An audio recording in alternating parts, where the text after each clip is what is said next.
Hi friends, welcome to my channel Sri fashion and beauty. இன்றைக்கி நம்ம டுட்டோரியலில் லாஸ்ட் வீடியோவில் பார்த்த அதே chain stitch with zigzag stitch தான். பட் வந்துட்டு உங்களுக்கு ஈஸியாக புரியணும் அப்படிங்கிறதுக்காக நான் வந்துட்டு ஒரு கொடி வரைஞ்சிருக்கேன். அந்த கொடியில் வந்துட்டு எப்படி நம்ம இந்த ஸ்டிச்சை போடலாம் அப்படின்னு சொல்லிட்டு உங்களுக்கு காட்ட போகிறேன். அதாவது டுட்டோரியல் மாதிரி வெறும் சும்மா அந்த ஸ்டிச்சை பற்றி மட்டும் சொல்லி கொடுக்கறத விட இந்த மாதிரி ஏதாவது ஒரு டிசைனில் போட்டு காட்டுனா கண்டிப்பாக அது வந்து உங்களுக்கு இன்னும் ஈஸியாக புரியும். அப்படிங்கிறதுனால தான் நான் வந்துட்டு இந்த மாதிரி சொல்லியிருக்கேன். கண்டிப்பாக இது வந்து உங்களுக்கு ஈஸியாக புரியும்னு நம்புகிறேன். அதனால தான் ஒவ்வொரு வீடியோலையும் ஒவ்வொரு ஸ்டிச் முடிகிறப்பவும் ஏதாவது ஒரு சின்ன டிசைனில் நான் வந்து உங்களுக்கு போட்டு காட்டுறேன். சரி, ஓகே. இப்போ வந்துட்டு இந்த கொடியை எப்படி ஃபில் பண்ணலாம் அப்படின்னு சொல்லிட்டு பார்க்கலாங்களா? சரி, வாங்க வீடியோக்குள்ளார போகலாம்.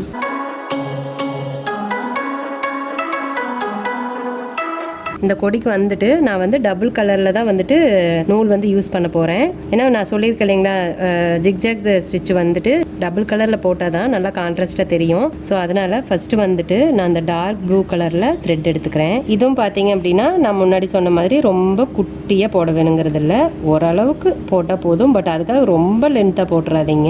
இதில் என்னென்னா, நம்ம இது இப்படியே கூட கொண்டுட்டு போயிடலாம். இப்படியே கொண்டுட்டு போய் இந்த இடத்துல நம்ம வந்து எண்டு நாட் போட்டுக்கணும். அதுக்கப்புறம் இங்கிருந்து மறுபடியும் ஸ்டார்ட் பண்ணணும். ஏன்னா இது திரும்பி வந்து 2 லைன் ஆயிரும். அப்படி 2 லைன் ஆயிடுச்சுன்னா இது மட்டும் 2 லைன் இருக்கும். அப்புறம் இதெல்லாம் வந்து இந்த இடத்துல சிங்கிள் லைனாக இருக்கும். ஸோ அதனால் நான் ஃபஸ்ட்டு இங்கே கொண்டு போய், அதாவது மேலே கொண்டுட்டு போய் முடிச்சிடுறேன். அப்புறமா அந்த சைடில் இருக்கிற கொடிக்கு வந்துட்டு ஸ்டிச் போட்டுக்கிறேன். ஏன்னா அப்படி போடுறப்ப கொஞ்சம் வந்து பார்க்கறதுக்கு ஒரே மாதிரி அப்படி கண்டினியூஸாக இருக்கிற மாதிரி இருக்கும். ஸோ இடையில நேரு இதுலேயே வந்துட்டு கட் பண்ணிட்டோம் அப்படின்னா திரும்ப அங்கேருந்து ஸ்டார்ட் பண்ணுறப்ப அந்த கட்டிங் நல்லா தெரியும். அதாவது அந்த இடத்துல வந்து ஜாயின் போட்ட மாதிரி தெரிகிற மாதிரி இருக்கும். ஸோ அதுக்காக தான் இப்போ இங்கே போட்டுட்டேன். அடுத்தது இந்த இது ஸ்டார்ட் பண்ணிக்கிறேன். நம்ம வந்து இங்கிருந்து ஸ்டார்ட் பண்ணலாம், இங்கிருந்து ஸ்டார்ட் பண்ணலாம். ஸோ நான் வந்துட்டு இங்கேயே ஸ்டார்ட் பண்ணிக்கிறேன். ஸ்டார்ட் பண்ணிவிட்டு இப்போ இப்படியே இழுக்கிறப்போ சம்டைம் வந்துட்டு அந்த கேப் தெரிகிற மாதிரி இருக்கும். அப்போ வந்து குட்டியாக பின்னாடி வந்து ஒரு லாக் போட்டுட்டிங்கன்னா அந்த கேப் அவ்வளோக்கா தெரியாது. அப்படியும் போட்டுக்கலாம், ஒன்றும் பிரச்சனை இல்லை. இப்போ எப்பயும் போல் செயின் ஸ்டிச் போட்டுக்கலாம். பாருங்கள், இந்த மாதிரி உங்களுக்கு வந்து கை வசமாக இல்லைன்னா இப்படியெல்லாம் மாட்டும். ஸோ அதுக்காக தான் நீங்கள் கற்றுக்கிறப்போ கண்டிப்பாக வந்துட்டு ஃப்ரேமை வந்து சுற்றி சுற்றி பண்ணிக்கோங்க அப்படின்னு சொல்கிறது. இந்த வளைவுக்கு தகுந்த மாதிரி கரெக்டாக வளைச்சி கொண்டுட்டு வந்துடலாம். ரொம்ப லென்த்தாக போட்டிங்கன்னா இந்த வளைவெல்லாம் வந்துட்டு ரொம்ப திரும்பாது, நல்லாவே இருக்காது, பார்த்தா ஸ்ட்ரெயிட்டாக இருக்கிற மாதிரி இருக்கும். ஸோ அதனால் கரெக்டாக போட்டுக்கோங்க. அவ்வளோதான்.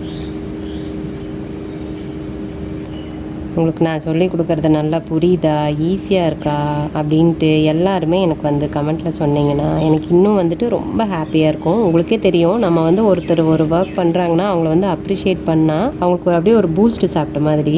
ஸோ அதனால் எனக்கு பூஸ்ட் உங்களோட கமெண்ட்ஸு தான். ஸோ கண்டிப்பாக வந்து உங்கள்கிட்ட இன்னும் நிறைய கமெண்ட்ஸ் எதிர்பார்க்குறேன். ஓகே, இப்போ வந்துட்டு பேஸில் கொடுக்குற செயின் ஸ்டிச் முடிச்சாச்சு. இதுக்கு மேலே ஜிக்ஜாக் ஸ்டிச் போடலாம். இப்போ இந்த இடத்துல வந்து லைட் பிங்க் கலர் த்ரெட்டு போடுறேன். பேக் ஸ்டிச் போட்டு தான் ஸ்டார்ட் பண்ணுறேன். இந்த இடத்துல இப்படி, அதாவது ரொம்ப லாங்காக போடாமல் கொஞ்சம் ஷார்ட்டாக, ஏன்னா நம்ம கொடியில் போடுறோம் அப்படிங்கிறதுனால கொஞ்சம் அழகாக தெரியணும் அப்படிங்கிறதுனால கொஞ்சம் கொஞ்சம் ஷார்ட்டாக. அதே சமயம் அந்த செயின் ஸ்டிச்சுக்கு கொஞ்சம் தள்ளி, நம்ம ரெண்டாவதாக சொன்னோம் இல்லைங்களா லாஸ்ட் வீடியோவில், கொஞ்சமாக தள்ளி போடணும் அப்படின்னு சொல்லிட்டு. ஸோ அதை தான் நம்ம இப்போ பண்ண போகிறோம். இதுவும் வந்துட்டு நான் இந்த மேலேயே கொண்டுட்டு போயிடுறேன். அதுக்கப்புறமா நான் வந்துட்டு சைடில் இருக்கிற கொம்புக்கெல்லாம் போட்டுக்கிறேன்.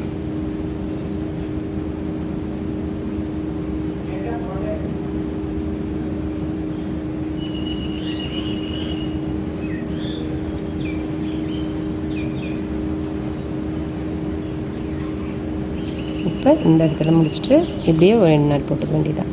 அடுத்து நான் இந்த இடத்துல எடுத்துட்டு இதே மாதிரி முடிஞ்ச அளவுக்கு கொஞ்சம் குட்டி குட்டியாக ஜிக்ஜாக் போட்டுடலாம்.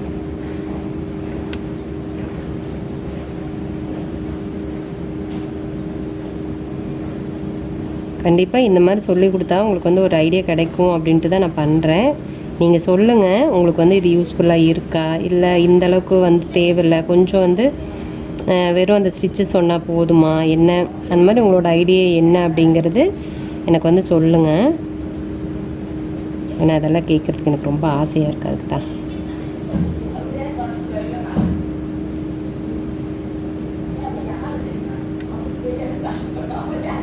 இப்போ இந்த இடத்துல எடுத்துக்கிறேன்.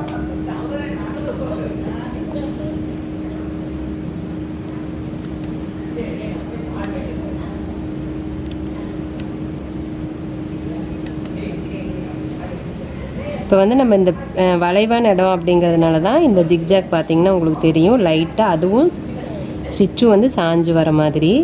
ஸோ அது ஒன்றும் வந்துட்டு பிரச்சனை இல்லை, அப்படி தான் இருக்கும். ஏன்னா அந்த பெண்டிங்கில் அப்படி தான் இருக்கும். நாம் வந்து குட்டியை லாக்கெல்லாம் போடலை இல்லைங்களா, அப்படியே கொண்டுட்டு வரோம் இல்லைங்களா. ஸோ அதனால் முடிச்சுட்டு இந்த இடத்துல எண்ணாட் போட்டுக்கலாம். இப்போ பாருங்கள் தெரியும், கீழே இருக்கிற அந்த ப்ளூ கலர் நூலும் தெரியுது, மேலே நம்ம போட்ட இந்த கலரும் தெரியுது. ஸோ இந்த மாதிரி டிஃப்ரெண்ட்டாக கொடுக்கலாம் கொடிக்கு. அதாவது வெறும் செயின் ஸ்டிச்சே கொடுக்காம இந்த மாதிரி கொடுக்குறப்ப ரொம்ப சூப்பராக இருக்கும். ஸோ அதனால் இது ஒரு மெத்தடு கொடியில் வந்து டிசைன் பண்ணுறது. ஓகேங்க, நீங்களும் இந்த வீடியோ பார்த்து கண்டிப்பாக வந்து ப்ராக்டிஸ் பண்ணுங்கள். கண்டிப்பாக இந்த வீடியோ உங்களுக்கு யூஸ்ஃபுல்லாக இருந்துச்சு அப்படின்னா வீடியோ லைக் பண்ணுங்கள், உங்கள் ஃப்ரெண்ட்ஸ்க்குலாம் ஷேர் பண்ணுங்கள். கண்டிப்பாக உங்களோட கமெண்ட் எதுவாக இருந்தாலும் கமெண்ட் பாக்ஸில் தெரிவிங்க. என்னோட வீடியோஸ் எல்லாம் பார்த்து நீங்கள் வந்து ஆரி எம்ப்ராய்டரி கற்றுக்கணும் அப்படின்னா கண்டிப்பாக சேனல் சப்ஸ்கிரைப் பண்ணிக்கோங்க. பக்கத்திலே பாருங்கள் ஒரு பெல் ஐக்கன் வரும், அதையும் கிளிக் பண்ணிக்கோங்க. ஸோ அப்போ தான் நான் எப்போல்லாம் வீடியோஸ் போடுறோம் அப்போல்லாம் உங்களுக்கு நோட்டிஃபிகேஷன் வந்துடும். ஸோ என்னோட வீடியோஸை நீங்கள் வந்து மிஸ் பண்ணாமல் பார்த்துட்டே இருக்கலாம். ஓகே ஃப்ரெண்ட்ஸ், இந்த வீடியோ இதோட முடியுது. நான் இன்னொரு வீடியோவில் உங்களை மீட் பண்ணுறேன். பாய், தேங்க்யூ.